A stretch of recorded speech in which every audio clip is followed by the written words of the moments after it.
Hey guys, today I want to go over 5 ways that I like to save money. I think they're relatively easy to start with for beginners.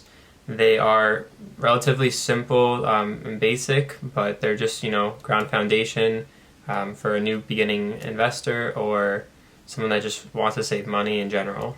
So let's get into it. First, I want to get into food budgeting. I don't think people realize how much they actually spend on food. I try and spend anywhere from $30 to $50 a week, and I am a single person, and that is me trying to have some of the luxury things that I want, but also keep some of the basic things as well. If you are trying to save a lot of money, it is something that adds up very quickly. If you're someone that likes to go out and eat a lot or order in food, that can add up pretty quickly. Trust me, it does. So one of the best things you could do is make everything at home. Go to your grocery store and get things on sale. There are coupons out there if you're not ashamed of using them. They save you a lot. If not, some of these other grocery stores, they have card members. Scan your card at checkout and you'll save money based off of the the items that you picked up off the shelf, if they're on sale or not. Now, there are different ways you can save money with food though. Like I said, I kind of mix luxury and being cheap on the side. You can go either way. There are ways to save money on luxury things when they're on sale. Only buy the things when they're on sale and buy them in bulk. So that way you save money, keep them in your freezer or your cabinet, whatever item it may be. It may be a little different if you are, not a single party and you're holding a family accountable.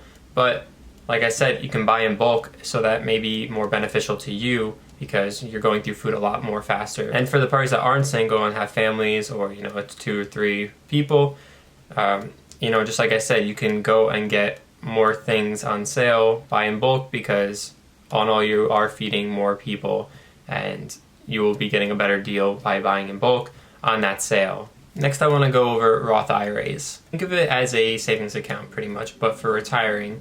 So the money you put in is withheld from tax depending on if you followed the certain criteria. So let's get into what that criteria is. So how are these withdrawals tax-free? So pretty much what happens is, because you're keeping that money in there, what you do is you pick an index that you want to go into. Specifically, it would be something that would finish by the time you retire. So for instance, I have a Roth IRA and my fund would end around 2060. So that's when I plan to hopefully retire. So you want to pick when it's going to help you retire at the time of retirement. So you can take out your money once you reach the age of 59 and a half years. But there are some contingencies where you have to make sure that you at least were holding those funds for 5 years. So if you start early, it's totally fine.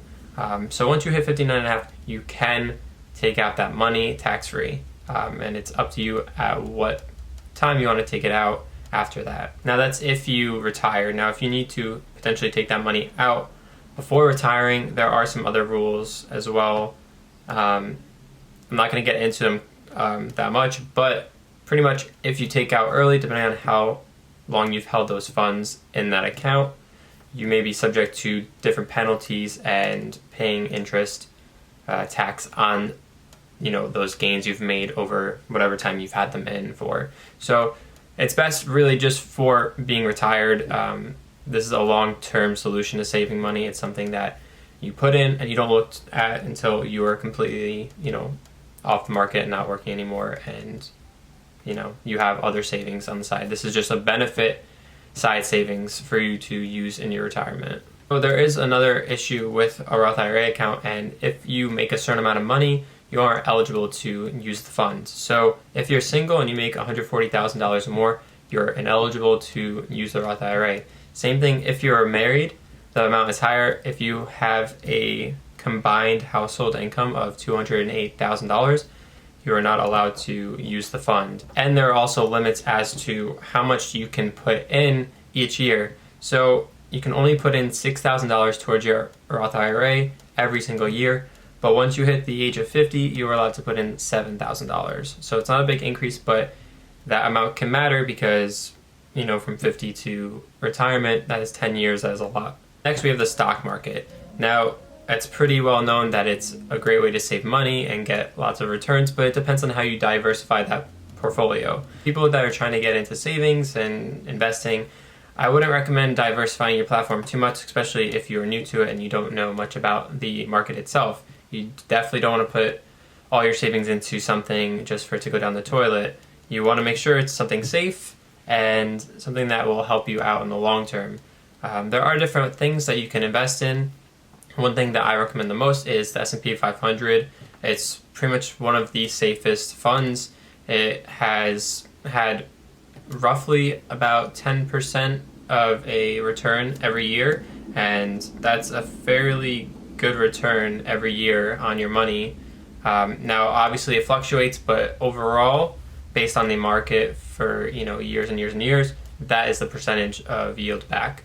So if you want to not go that route and use the S&P 500 or any of those funds, there are plenty of other ones. You can put your money into other stocks, but please do your research. You can lose all of your money on putting all your money into one stock. Try to diversify it, but not a lot.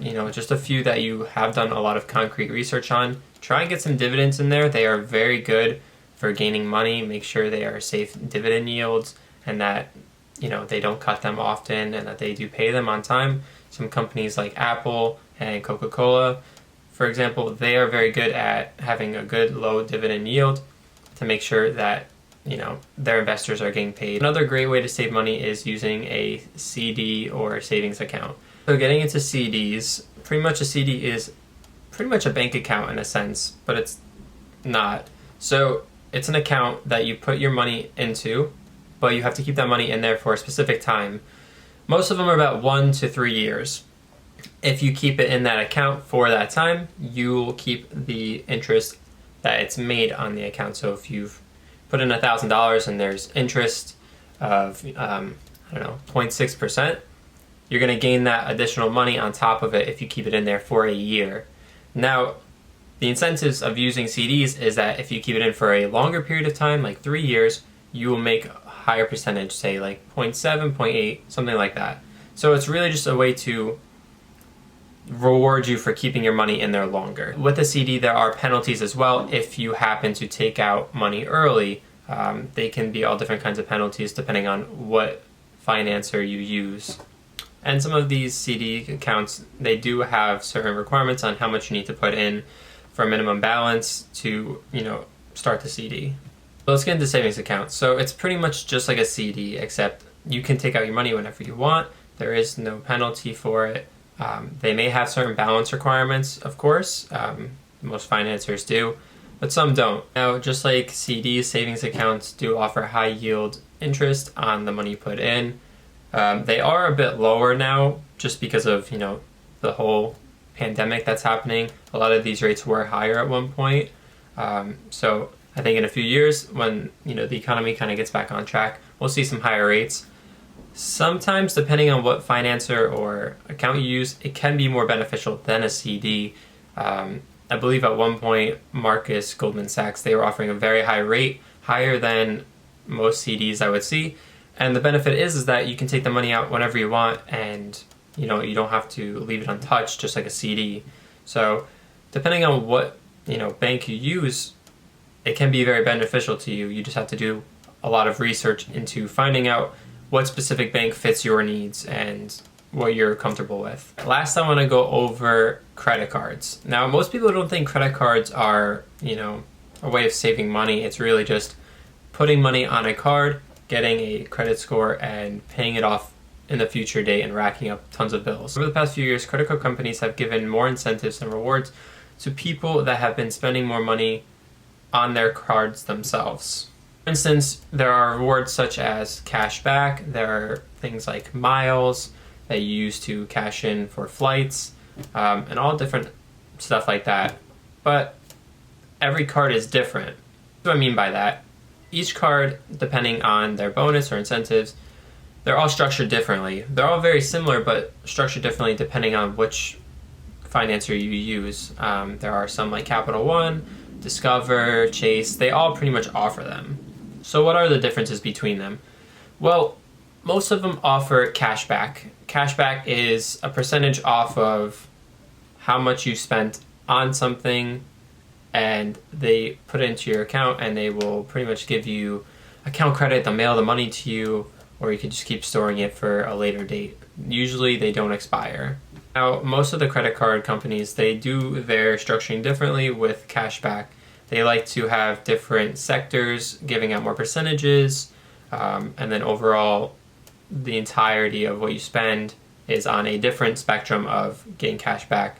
So for instance, some banks give you, say, 3% back on groceries you spend, but they limit it to a certain amount each year that you can get cash back from. So, maybe a few $1,000s you can get back in groceries, because they're not going to let you have unlimited amounts of cash back in a year on groceries. Just not practical. Some of the other sectors that get cash back are something like gas, travel, depending on certain companies you go through, maybe Target or Walmart or Amazon. All these cards offer different features, so it's really, where do you shop the most? What's more beneficial to you? For me, I like a card that has cash back over all markets, so that I don't have to have a specific card for each thing. I like everything to be in one spot. And do make sure that when you do pick a credit card, that you do read the fine print. There are different credit cards with different incentives to start joining. There are sign-on bonuses, but there are also requirements to get that sign-on. Don't forget, these have 0 intro APR when you start, but you want to make sure that when it does end, that you're comfortable with that rate that you're going to have. Most of them are pretty standard, but there are ones that are higher. So do your research before you actually pick which one you would like. Thank you guys for watching. If you guys did enjoy the content, please like and subscribe for more. I have videos every Monday, Wednesday, and Friday coming out, so please check them out. And don't forget, there's a monthly giveaway in the description. If you want to know more, just check it out below. Thanks.